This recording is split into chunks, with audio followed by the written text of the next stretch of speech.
Football বিশ্বের সবচেয়ে মর্যাদাপূর্ণ ট্রফি জয়ের লড়াই এবার 3 দেশে, যার চূড়ান্ত গন্তব্য নিউ ইয়র্কে। বিশ্বমঞ্চের এই মহা উন্মাদনার প্রতিটি মুহূর্তের রোমাঞ্চ ও ম্যাচের খবরাখবর আপনাদের কাছে পৌঁছে দিতে যমুনা টেলিভিশনের বিশেষ আয়োজন রোড টু নিউ ইয়র্ক। মাস জুড়ে হতে যাওয়া এই আয়োজনের অংশ হিসেবে থাকছি আমি সঞ্জনা আইভি। বিশ্বকাপে গতরাতে এক হিস্টোরিক্যাল জয় পেয়েছে জার্মানি। কুরাসাওকে 7-1 গোলে হারিয়ে বিশ্বকাপের শুভ সূচনা করল তারা। 4 বারের বিশ্ব চ্যাম্পিয়নদের হয়ে জোড়া গোল করেন কাই হাভার্টস। এছাড়াও স্কোরশিটে একে একে নাম তোলেন Felix Nmecha, Nico Schlotterbeck, Jamal Musiala, Nathaniel Brown ও ডেনিস উনভাস। এই ম্যাচের মধ্য দিয়ে জার্মানির হয়ে 5টি বিশ্বকাপে খেলার রেকর্ড গড়লেন ম্যানুয়েল নয়ার। রোমাঞ্চকর এক ম্যাচ তো আসলে উপভোগ করেছে ফুটবল বিশ্ব। এদিকে বাংলাদেশেও কিন্তু কম যায়নি। জার্মানির 7-1 গোলের বিশাল জয়ে উচ্ছ্বসিত দলটির বাংলাদেশি সমর্থকরাও। রোববার যুক্তরাষ্ট্রের হিউস্টনে ই গ্রুপের এই ম্যাচ শুরুর পর জার্মানি 1 গোল দিয়ে এগিয়ে গেলে নতুন দল কুরাসাও গোল দিয়ে সমতায় ফেরে। এই সময় কিছুটা হতবাক হয়ে পড়েন জার্মান সমর্থকরা, কিন্তু শেষ পর্যন্ত কুরাসাওর জালে 7 গোল দিয়ে ম্যাচ শেষ করে জার্মানি। পুরো ম্যাচে কুরাসাওকে কোনো সুযোগই দেয়নি জার্মানি। 2014 বিশ্বকাপের সেমিফাইনালে ব্রাজিলকে 7-1 ব্যবধানে হারানোর ঐতিহাসিক ম্যাচের স্মৃতি আবারও মনে করিয়ে দিল জার্মানির এই বড় জয়। ঢাকা বিশ্ববিদ্যালয়ের টিএসসিতে খেলা দেখতে আসা সমর্থকরা বলেন, 14 বিশ্বকাপে 7 গোল দিয়ে বিশ্বকাপ জিতেছিল জার্মানি। তাদের প্রত্যাশা এবারও সেই ঘটনার পুনরাবৃত্তি ঘটবে। ব্রাজিলকে 7টা দিয়েছি 14 সালে, এবারও কাপ, ওই সময় কাপ নিচ্ছে, এবারও কাপ নিব। কুরাসাওকে 7টা দিয়েছি, নেক্সট আর্জেন্টিনাকে দেওয়ার চেষ্টা করব। ইতিহাসের পুনরাবৃত্তি খুব ভালো লাগছে, বাট মিশন এখনো শেষ হয় নাই। আমাদের দীর্ঘ বিশ্বাস ছিল যে আমরা কামব্যাক করবো এবং ভালো একটা ফলাফল পাবো। সেরকম একটা খেলা উপহার দিয়েছে। ব্রাজিলের সেই মানাকানা সেই দুঃসহ স্মৃতি আবার ফিরে আনছি, এতে আমরা আসলে অনেক খুশি।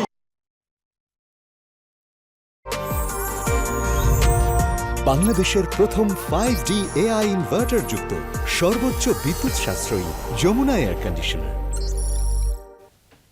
এবারের বিশ্বকাপে তো আসলে ধামাকাদার একটা এন্ট্রি নিয়েছে জার্মানি। তবে এই জার্মানি কুরাসাও ম্যাচে আরও কি বিশ্লেষণ ছিল এবং এই বিস্তারিত জানতে রোড টু নিউ ইয়র্কে এবার যুক্ত হতে চায় আমার সহকর্মী এবং স্পেশাল করেসপন্ডেন্ট হাসিনুর রহমানের কাছে।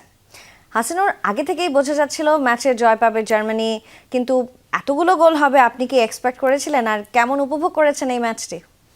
আসলে জার্মানি এই ম্যাচে যে বড় জয় পাবে সেটা কিন্তু এক্সপেক্টেড ছিল। আমরা গতকালকে সত্যি বলেছিলাম যে আসলে জার্মানির বড় জয় পাওয়া উচিত এবং সেটা তারা পেয়েছে, কেননা কুরাসাও অনেকটা ইতিহাস তৈরি করে বিশ্বকাপে এসেছিল, কিন্তু তারা যে জার্মানির চেয়ে কতটা দুর্বল সেটা আসলে তো নতুন করে বলে বোঝানোর কিছু নেই। তাদের কাছে অংশগ্রহণটাই হয়তো সবচেয়ে বড় অর্জন। তবে ভবিষ্যতে কুরাসাও ভালো করবে আমরা প্রত্যাশা করবো। আমরা একটু জার্মানির পারফরমেন্সটা অ্যানালাইসিস করতে চাই। আমাদের কাছে কিছু ইনফরমেশন আছে, আমরা যদি একটু দর্শকদের দেখাতে চাই আমাদের বার্কো ওয়ালে, আমরা ইনফরমেশনটা দেখে আমরা দর্শকদের কিছু তথ্য দিতে চাই। জার্মানির সেরা খেলোয়াড় ছিল কাই হ্যাভার্টস। হ্যাভার্টসের রেটিংটা, তিনি 2টি গোল করেছেন, 8.5। হ্যাভার্টস কিন্তু জার্মানির জন্য খুবই গুরুত্বপূর্ণ। জার্মানি এর আগের বিশ্বকাপে যে গ্রুপ পর্ব থেকে বাদ পড়েছিল, সেখানে তাদের একটা প্রধান সমস্যা কিন্তু ছিল দর্শক, তারা ফিনিশিং পাচ্ছিল না। মিরোস্লাভ ক্লোসার অবসরের পর তিনি যে বিশ্বকাপে জার্মানির হয়ে অনবরত গোলটা করতেন, সেই জায়গায় একটা ভ্যাকুয়াম তৈরি হয়েছিল। সেই জায়গায় হ্যাভার্টস ভালো একটা ভূমিকা পালন করতে পারেন। আর্সেনালের হয়ে তিনি চ্যাম্পিয়ন হয়েছেন এবার ইংলিশ প্রিমিয়ার লিগে এবং খুব ভালো পারফরমেন্স করেছেন, ভালো ছন্দে আছেন, তিনি যথারীতি ভালো করেছেন। তবে ফেলিক্স এনমেচা এনার পারফরমেন্সে, এই মিডফিল্ডারের পারফরমেন্সে বরুশিয়া ডর্টমুন্ডে খেলেন, আমি কিন্তু অবাক হয়েছি। গোল করেছেন, আমি বুঝতে পারিনি এতটাও ভালো পারফর্ম করতে পারবেন তিনি।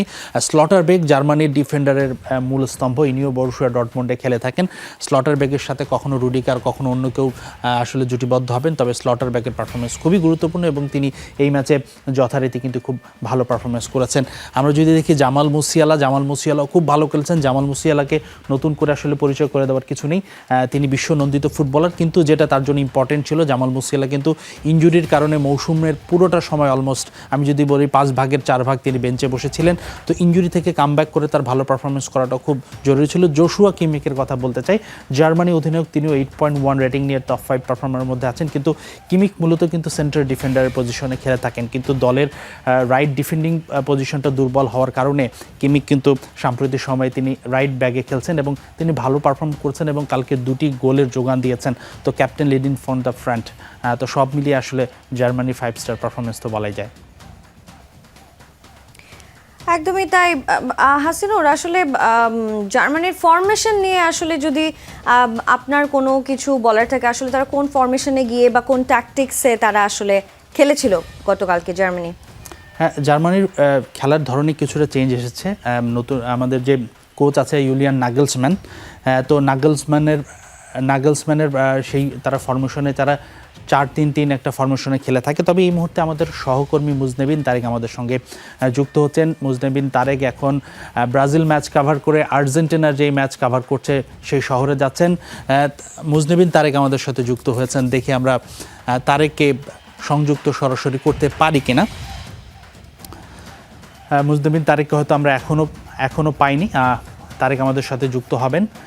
তারেককে আমরা যুক্ত হলে তারপরে আমরা হয়তো দ্রুততম সময়ে তারেক আর্জেন্টিনা ম্যাচ কাভার করতে চলে গেছে। দেখা যাক আমরা কি মুজনেবিন তারেককে পাবো এখনই। আমরা যদি পেয়ে যাই সেক্ষেত্রে আমরা অবশ্যই তারেকের কাছে জানতে চাইব। মুজনেবিন তারেক আমাদের সাথে যুক্ত হয়ে গেছেন। তারেক, আপনি কি আমাকে শুনতে পাচ্ছেন? তারেক শুনতে পাচ্ছেন নিশ্চয়ই। তারেক, আপনি তো ব্রাজিলের ম্যাচ কাভার করলেন, এখন নিশ্চয়ই আর্জেন্টিনা লিওনেল মেসির কাছাকাছি, বিশ্ব চ্যাম্পিয়নদের কাছাকাছি।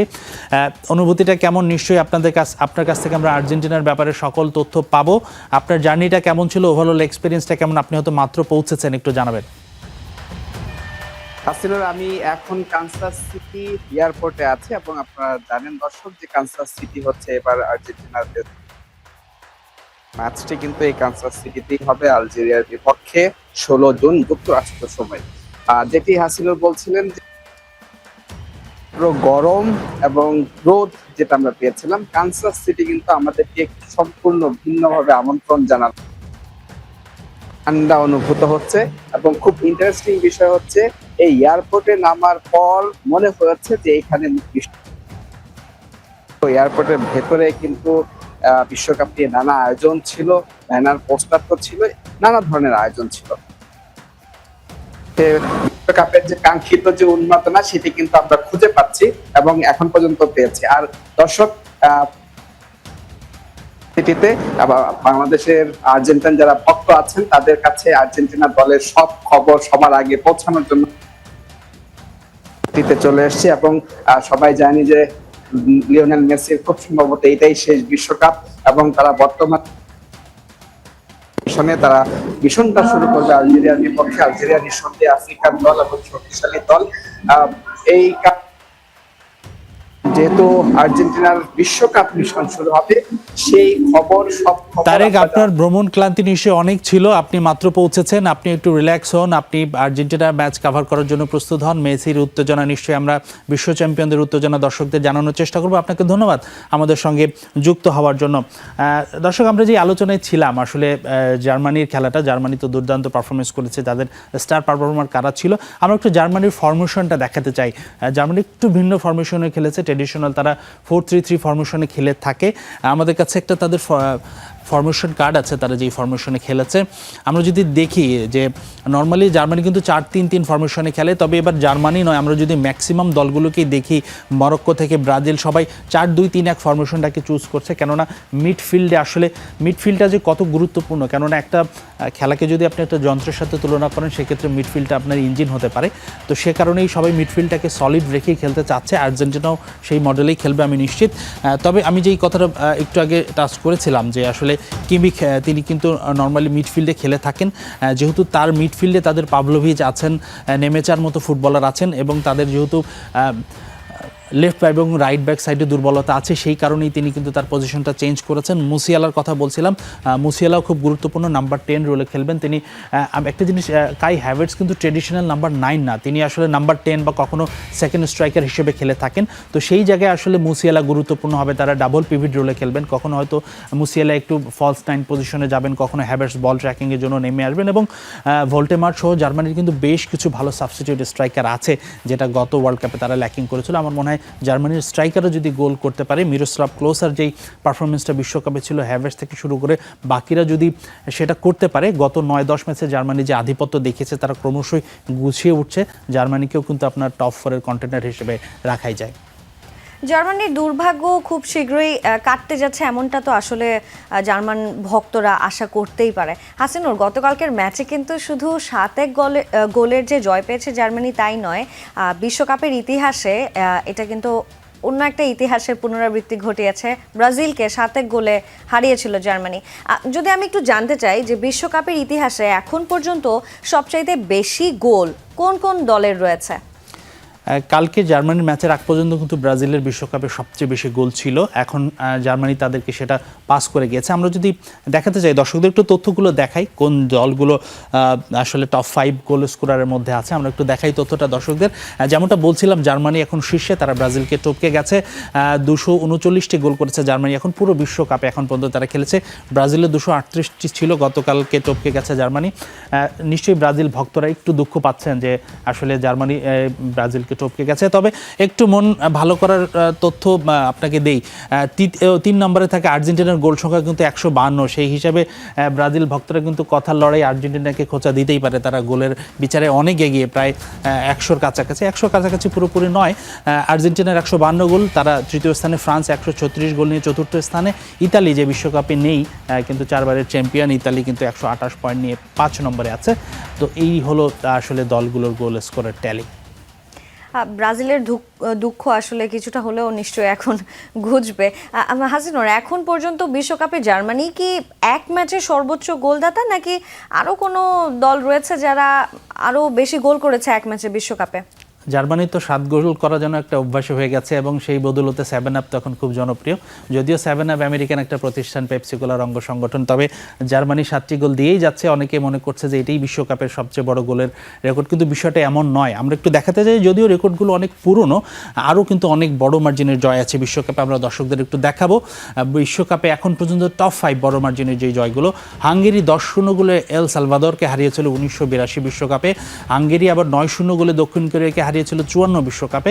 ইউগোস্লাভিয়া যখন খেলতো, যাকে আমরা যুগোস্লাভিয়া বলে থাকি, তারা কঙ্গোকে হারিয়েছিল 1974 বিশ্বকাপে 9-0 গোলে। সুইডেন 8-0 গোলে কিউবাকে হারিয়েছিল 38 বিশ্বকাপে। উরুগুয়ে 8-0 গোলে বলিভিয়াকে হারিয়েছিল 1950 বিশ্বকাপে। জার্মানি টপ 5-এর মধ্যে আসলে সেভাবে না থাকলেও জার্মানির কিন্তু বেশ কিছু বড় জয় আছে, যেমন ব্রাজিলের বিপক্ষে 7 গোলের ব্যবধানে জয়, আপনার গতকালকের ম্যাচে 7-1 গোলের জয়। এছাড়া আমি যতদূর আমার মনে আছে 2002 বিশ্বকাপে তারা সৌদি আরবকে 8-1 বা 8-0 গোলের একটা বড় ব্যবধানে হারিয়েছিল। তো সব কিছু মিলিয়ে জার্মানি টপ 5-এ না থাকলেও বিশ্বকাপে কিন্তু বড় মার্জিনে জয় পাওয়ার যখনই কথা আসবে তখন জার্মানির বিষয়টা অবশ্যই আসবে।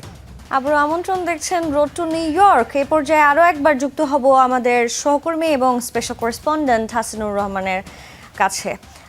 হাসিনুর, যে বিষয়টা নিয়ে কথা বলছিলাম, জার্মানি এবং কুরাসাও ম্যাচ নিয়ে কথা বলছিলাম, রাতে কিন্তু আরও একটি ম্যাচ হয়েছে নেদারল্যান্ডস এবং জাপানের মধ্যকার, যে ম্যাচটি আসলে 2-2 গোলে ড্র হয়েছে। এই ম্যাচের রেজাল্টটা আপনার কাছে কি যৌক্তিক মনে হয়েছে? যৌক্তিক অযৌক্তিক ভিন্ন কথা। আমি খুব খুশি হয়েছি জাপান ড্র করেছে নেদারল্যান্ডসের সঙ্গে। নেদারল্যান্ডস কিন্তু এই ম্যাচে পরিষ্কার ফেভারিট ছিল এবং নেদারল্যান্ডসের অবশ্যই জয় পাওয়া উচিত ছিল, কিন্তু জাপান যে পারফরমেন্স দেখিয়েছে অবশ্যই তাদের পারফরমেন্সটা প্রশংসা করতে হবে, এবং আমার মনে হয় তাদের 1 পয়েন্ট প্রাপ্যই ছিল। সেই সাথে এশিয়ার দেশগুলো ভালো করছে, অস্ট্রেলিয়া জিতেছে, দক্ষিণ কোরিয়া জিতেছে, জাপান জিতছে, তো সেটা খুবই ভালো আমাদের জন্য। আমরা একটু এই ম্যাচের পারফরমেন্সটা যদি একটু অ্যানালাইসিস করতে চাই, কেমন করলেন তারা, কোন দলের খেলোয়াড়রা ভালো করলেন, একটু দর্শকদের একটু তথ্য বিস্তারিত আমরা দেখাতে চাই, কারা ভালো করলেন, কেমন করলেন। নেদারল্যান্ডস জাপান ম্যাচের পরিসংখ্যানটা দিয়ে শুরু করি। আমরা যদি বল পজিশনে দেখে দর্শক, আমি প্রথমার্ধে একটা বিষয় বলে দিই, প্রথমার্ধে কিন্তু খুব একদম ডাল ফুটবল খেলেছে, বিশেষ করে নেদারল্যান্ডসের। আর কথা বলবো, তারা পজিশনিংয়ে অনেক আগেই ছিল, কিন্তু তারা নিজেদের মধ্যেই নিজেরাই বল আদান প্রদান করছিলেন, খুব বেশি ট্রাবল তারা করতে পারেনি। ওভারঅল বল পজিশন 60% নেদারল্যান্ডসের দখলে ছিল। যেমনটা বললাম, নিজেদের হাফেই তারা ফার্স্ট হাফে বেশি ছিল, কিন্তু সেকেন্ড হাফে তারা ভালো করেছে। 40% বল পজিশন জাপানের হাতে ছিল, কিন্তু টোটাল শট আপনারা দেখুন, পজিশনে পিছিয়ে থাকলেও দুই দলের শট কিন্তু সমান 10টা করে শট নিয়েছে তারা। টোটাল ট্যাকেল যদি আপনি দেখেন, ট্যাকেলও কিন্তু জাপান সমান টক্কর দিয়েছে। ট্যাকেল স্পিন, বল রিকভার যখন হবে, যখন তারা লড়াই করবে একে অন্যের কাছ থেকে বল ছিনিয়ে নেওয়ার ক্ষেত্রে, সেটা খুব ভালো ছিল। এবং ট্যাকেল ওনের পার্সেন্টেজ আপনি দেখুন, জাপান তারা যদি 100টা ট্যাকেল করে থাকে তার মধ্যে তারা 91% সফল হয়েছে। সেক্ষেত্রে পক্ষান্তরে নেদারল্যান্ডস কিন্তু বল ছিনিয়ে নেওয়ার ক্ষেত্রে তাদের সফলের হার খুব কম ছিল, 100% অ্যাটেম্পটের মধ্যে তারা 45% মাত্র সফল হয়েছে। এখন এই ম্যাচে কারা ভালো করলো কারা খারাপ করলো, দুই দলের একটু সেরা পারফর্মারদেরও একটু দেখে নিব আমরা। নেদারল্যান্ডসের কারা ভালো করলো, জাপানের কারা ভালো করলো, আমরা পরবর্তী তথ্যগুলো একটু দর্শকদের আমরা দেখাবো। এখন যদি নেদারল্যান্ডসের ম্যাচের পারফরমেন্স দেখি, আমার কখনো মনে হয়নি সামারভিল সেরা পারফর্মার হবে, কিন্তু তিনি সেরা পারফর্মার হয়েছেন, গোল করেছেন। এই মিডফিল্ডার দুর্দান্তকে বেশ ভালো পারফর্ম করেছেন। তিনি ওয়েস্ট হ্যামে খুব সম্ভবত খেলে থাকেন। ভার্জিল ভ্যান ডাইক এই দলের নেতা, স্বাভাবিকভাবে লিভারপুলে খেলেন তিনি ভালো করবেন এটা অনুমেয় ছিল। তবে একটা জিনিস খেয়াল করুন যে ভার্জিল ভ্যান ডাইক এবং ভ্যান হ্যাকি দুজনেই কিন্তু নেদারল্যান্ডসের ডিফেন্ডার এবং তারা দুজনেই টপ পারফরমারদের মধ্যে আছেন। ভ্যান ডাইকের পয়েন্ট 7.9 এবং হ্যাকির পয়েন্ট 7.4, অর্থাৎ এটাই কিন্তু প্রমাণ করে জাপান তাদের কতটা পেনিট্রেট করেছে, চাপ তৈরি করেছে। তো তারা ভালো পারফরমেন্স করে আসলে ড্র আদায় করে নিয়েছেন। এছাড়া কোডি গ্যাকপো আরেক ফরওয়ার্ড, তিনিও লিভারপুলে খেলেন, তিনি 7.5 তার রেটিং পয়েন্ট, তিনি ভালো পারফরমেন্স করেছেন। গ্রাভেনবার্চ ইনিও লিভারপুলের ফুটবলার, মিডফিল্ডার, তিনিও ভালো পারফর্ম করেছেন, 7.3। তবে আমার কাছে সামারভিল তার পারফরমেন্স সবচেয়ে সারপ্রাইজ প্যাকেজ ছিল। তো ডাচদের টপ 5 পারফর্মার এরাই ছিল। আমরা একটু জাপানের পারফরমেন্সটা দেখে নিই। জাপানের এই দলের কিন্তু দর্শক আপনি যদি নামের বিচারে দেখেন, টাকাফিও কোবু তিনি সবচেয়ে ভালো ফুটবলার, তাকে আসলে এশিয়ার মেসি বলা হয় বা অনেকে জাপানের মেসি বলা হয়। তিনি বার্সেলোনা একাডেমিতে ছিলেন, রিয়াল মাদ্রিদে খেলেছেন, এখন রিয়াল সোসিয়েদাতে খেলেন, তিনিও ভালো করেছেন, কিন্তু তার রেটিংটা 7.6। শুরুতেই তাকে দিয়ে শুরু করলাম, তবে তিনি ইনজুর্ড হয়ে মাঠ ছেড়েছেন। তিনি যদি খেলতে পারতেন হয়তো জাপান আরও একটা গোল পেতে পারত, তিনি খুব ক্রুশিয়াল প্লেয়ার। তবে জিওন সুজুকি এই গোলকিপার জাপানিজ, তিনি কিন্তু স্টার পারফর্মার ছিলেন। নেদারল্যান্ডসের আক্রমণ একের পর এক তিনি রুখেছেন, অন্তত 4টা ভালো সেভ তিনি করেছেন এবং ক্লিন সেভ ছিল, যেগুলো আরও বেশি গোল হতে পারত। এই সুজুকির চেহারাটা দেখুন, অনেকে কিছুটা হয়তো অবাক হতে পারেন, জাপানিজ ফুটবলার দেখতে অনেকটা আফ্রিকানের মতো। তার মা জাপানিজ এবং তার বাবা হয়তো আফ্রিকান কোনো দেশের নাগরিক, সে কারণেই তিনি এমন। তিনি জাপানিজ অরিজিন প্লেয়ার, তার বেড়ে ওঠা খুব সম্ভবত যুক্তরাষ্ট্রে, যতটুকু মনে আছে আমার। তো এই সুজুকি খুব ভালো পারফরমেন্স করেছিলেন, তিনি 7.9 রেটিং পয়েন্ট নিয়ে জাপানের সবচেয়ে ভালো পারফর্ম করা ফুটবলার। কিয়েটো নাকামুরা 7.5 মিডফিল্ডে খেলেছেন, দুর্দান্ত পারফরমেন্স করেছেন, একটি গোল করেছেন। ইউকিনারি তিনি 7.1 রেটিং পয়েন্ট পেয়েছেন, তিনিও একটি গোল করেছেন, তিনিও মিডফিল্ডারের ফুটবলার। এবং সেই সঙ্গে সেগো ভালো পারফরমেন্স করেছেন, তিনি আসলে সাবস্টিটিউট হিসেবে নেমেছিলেন খুব সম্ভবত, 6.6 রেটিং পয়েন্ট। তো এরাই ছিল জাপানের মোটামুটি ভালো পারফর্মার, তবে সবাইকে ছাপিয়ে আসলে সুজুকি ছিল স্টার পারফর্মার জাপানের। বাহ, দারুণ। লাস্ট ওয়ার্ল্ড কাপে কিন্তু নেদারল্যান্ডস অনেক ভালো পারফর্ম করেছিল এবং সেই সাথে আসলে জানাতে চাই যে নেদারল্যান্ডসের পাশাপাশি জাপানও অনেক ভালো পারফর্ম করছে। পরবর্তীতে এই গ্রুপে আসলে তাদের পরবর্তী যারা প্রতিপক্ষ থাকবে তাদের ক্ষেত্রেও কিন্তু আসলে অনেক বেশি কঠিন হতে পারে। প্রতিপক্ষ যেই হোক না কেন তারা কিন্তু একটু টেনশনে থাকবে জাপান এবং নেদারল্যান্ডস দুই দলকে নিয়েই। হাসিনুর, এবার যদি একটু জানতে চাই এবং আজকে এবং আগামীকাল কার কার ম্যাচ রয়েছে সেই বিষয়টা যদি একটু বিস্তারিত জানাতেন এবং কোন কোন দলকে আপনি এগিয়ে রাখবেন। স্পেনের বিশ্বকাপ শুরু হচ্ছে কিন্তু রাতে, এবং স্পেন অন্যতম সেরা ফেভারিট এবারের আসরের। আমরা একটু দেখাতে চাই আজকে আর কার কার খেলা আছে স্পেন ছাড়াও। আমরা স্পেন এবং কেপ ভার্দে, এই ম্যাচটাও আসলে জার্মানি যেমন 7-up অর্জন করেছে, আমার মনে হয় স্পেনও এরকমই বড় একটা জয় পাওয়ার কথা। রাত 10টায় তাদের খেলা, বেলজিয়াম মিশর রাত 1টায় খেলা। বেলজিয়াম অবশ্যই মিশরের বিপক্ষে ফেভারিট, তবে বেলজিয়ামের আগের মতো সেই শক্তি সামর্থ্য নেই। আমার মনে হয় ডি ব্রুইনা একদম ক্যারিয়ারের শেষ পর্যায়ে, লুকাকু যদি ফিট থাকে খেলতে পারেন তা মনে হয় বেলজিয়াম একটু ভালো করতে পারে। সেই সঙ্গে সৌদি আরব এবং উরুগুয়ের ম্যাচ আছে ভোর 4টায়, এই ম্যাচে উরুগুয়েকে এগিয়ে রাখতে হবে। তবে সৌদি আরব গত বিশ্বকাপে কিন্তু আর্জেন্টিনাকে হারিয়ে চমক দিয়ে বিশ্বকাপ শুরু করেছিল, দেখা যাক তারা কেমন করে। ইরান এবং নিউজিল্যান্ডের ম্যাচ আছে সকাল 7টায়, এই ম্যাচে আসলে সেইভাবে ফেভারিট রাখার সুযোগ নেই। তবে আমার মনে হয় ইরান যদি তাদের সেই যুদ্ধের সমস্যা এসব ভুলে সেরাটা দিতে পারে, ইরানের জয় পাওয়া উচিত। এবং আমার মনে হয় বাংলাদেশ সহ মুসলিম বিশ্ব ইরানের জয়ের প্রত্যাশায় থাকবে। তো এই ছিল আমার কাছে আপডেট। এই ম্যাচগুলোই আছে 4টি ম্যাচ আজকে রাতে এবং কাল ভোর পর্যন্ত। হাসিনুর, অনেক ধন্যবাদ আমাদের সঙ্গে যুক্ত হওয়ার জন্য। আবারও কথা হবে আপনার সাথে আগামীকাল রোড টু নিউ ইয়র্কে। বিশ্বকাপে অত্যাধিক যাতায়াত খরচ ও ভাড়ার চাপ, সেই চাপ থেকে বাঁচতে ভক্তদের ভিন্ন উপায়ে সাহায্য করল জার্মান ফুটবলাররা। ইকুয়েডরের বিপক্ষে নিজেদের শেষ ম্যাচে খেলা দেখতে আসা 600 জন সমর্থকের বাসের খরচ বহন করার সিদ্ধান্ত নেওয়া হয়েছে। এই পরিস্থিতি বিবেচনায় দলের অধিনায়ক জোশুয়া কিমিখ ও তার সতীর্থরা মিলে নিজস্ব তহবিল গঠন করেছেন। 600 ভক্তের জন্য নিউ ইয়র্ক থেকে স্টেডিয়ামে যাতায়াতের জন্য সম্পূর্ণ ফ্রি বাসের ব্যবস্থা করা হয়েছে। জার্মান ফুটবল অ্যাসোসিয়েশন ও আন্তর্জাতিক গণমাধ্যমগুলোর প্রতিবেদনেও ফুটবলারদের এই দুর্দান্ত মানবিক কাজের কথা উল্লেখ করা হয়েছে। 25 জুন নিউ জার্সির মেটলাইফ স্টেডিয়ামে জার্মানি বনাম ইকুয়েডরের ম্যাচটি অনুষ্ঠিত হবে।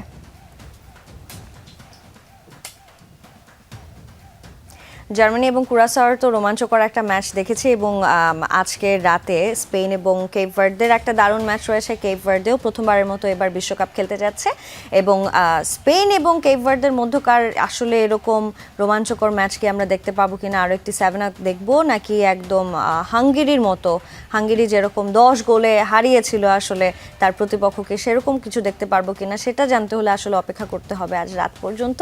আর এই ছিল রোড টু নিউ ইয়র্কের আজকের পর্বে। আবারও কথা হবে আগামীকাল।